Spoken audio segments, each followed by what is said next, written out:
This is the Star with the Star Blooms. Y'all, I'm not gonna lie. Today I am sore.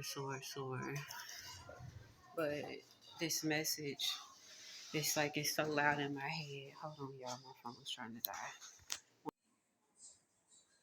Okay, so I think it's recording. Hopefully it keeps recording 22%.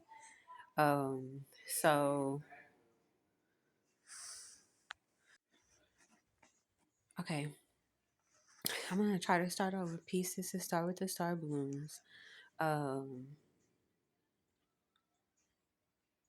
the conversation literally just continues to like amplify, but in a magnificent way because it's allowed me an allotment of space and time where I have the opportunity to be aware of previous provisions that may have not been in place had I not been in the habit of creating patterns that actually amplify and anticipate my actual alignment versus being in a constant perpetual rate of steadying myself and looping, you know, stagnancy that aligns with me not releasing things and letting go properly. So one of the things of,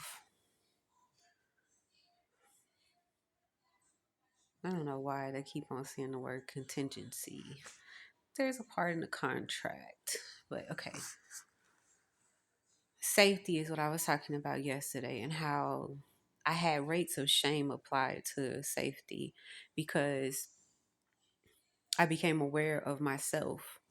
A lot of the times when we go through circumstances, it's easy for us to basically direct our energy towards what we perceive is the cause that created the effect, you know, and that made the event the event.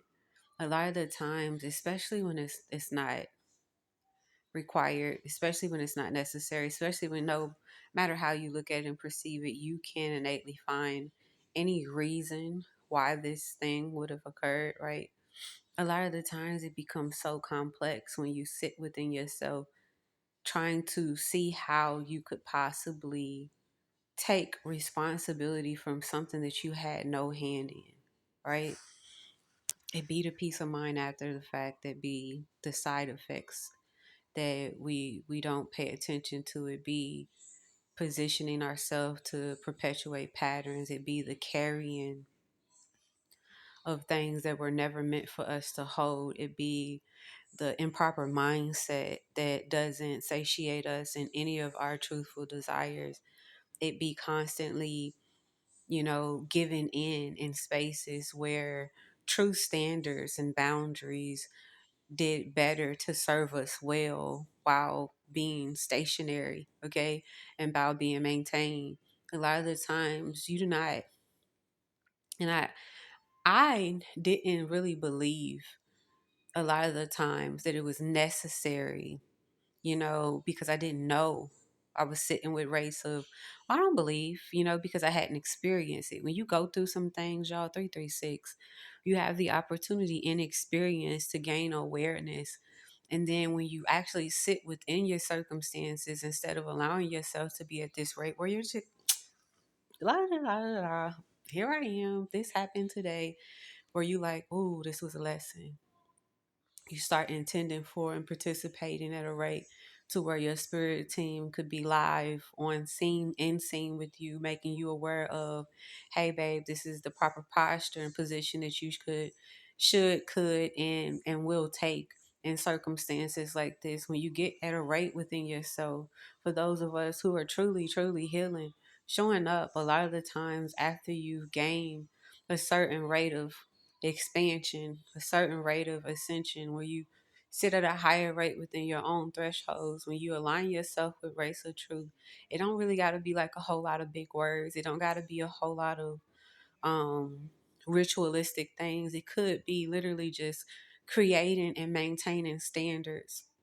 I've been watching how people use any and everything that they have on both sides. So what do I mean by this? When you're at a situation where you recognize that due to previous events, you basically armored in rates of insecurity and desire to one day be worthy of the experiences that you feel like you should always have had an opportunity to, but you weren't lucky enough to have these things. And you heal a lot of these embedded, implanted energies that you were meant to go through in order for you to gain the lesson of awareness and knowledge so you could be able to stand within your standard, within your power.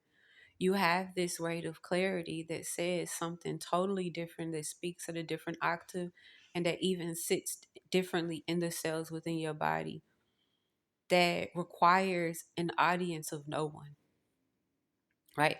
When you are insecure and you're not at a rate to where you feel like you belong, that belonging, that lonely energy, that sometimes sits with us, 555, is a lot of the times acceptance, right? So when you've dealt with the rate of everybody walking away because everybody believed that you were out for the count, everybody believed, oh, she won't make it through this, oh, let's humiliate this. All of these things that come into your vortex for you to be able to then actually, I always feel like conquer around and conquer over. I always feel like, 622 to heal beyond, because nobody knows how strong you are until you're really, really allowed to have the opportunity in the divine space to actually be strong. And sometimes in a challenge, that's where it comes into be pressure, creating this rate of resistance that doesn't actually cause something to break and shatter. It actually removes the surrounding around something that has been calcified for so long. Okay, you be at this rate of wanting to be accepted. I don't feel worthy. I want you. Oh, you are worthy. I accept you for who you want to be accepted, right? When you recognize that you're healing within yourself and you don't need the rates of audience within all these different places, because you recognize, regardless of what happened, that you went within, regardless of who you had an audience with, the Most High was always just one line away. And it was never a phone that you had to pick up. So it didn't matter if you didn't have cell service. It wasn't really a group participation. So it didn't matter if you didn't have company. Being lonely isn't a thing when you recognize that you are seated within your divine seat, right? A lot of the times it becomes this rate of being beyond the false sense of security, being beyond the space where you get at a rate to where you could believe the things that you now see, because you recognize how many times people came into your environment, into your space, into your life, into your energy, desiring for you to believe them to be the suit, the mask that they carry and wore upon. That a lot of the times when you get at this rate where you're being given the opportunity to have that which you desire and require, you sometimes have a hard time being able to place the mask on people who are actually just their face. What do I mean? You don't have to worry about whether or not you'll be able to discern whether or not this person is wearing a mask, because it's never for you to be able to actually pick the good out from the bad. It's for you to actually be able to have the armor and the steadiness and the know withal and the wherewithal of being able to move beyond whatever rate of choice or decision anyone makes in their free will. A lot of the times we get fearful thinking that we have to have all the answers. The best thing that I gave myself and my true sense of security is recognizing I had no answers. But if I stayed in the rate to where I was aligned with what I knew to be true, I would always be guided. If I allowed myself to be open, I would always be taught, because there was always a teacher. As long as I decided to be a student, I would always be provided for. As long as I decided to show up open instead of closing myself off to opportunities. We don't have to allow people to constantly come into our lives and dictate and decide for us, wanting to be accepted beyond the race of what we feel like we perceive we've healed.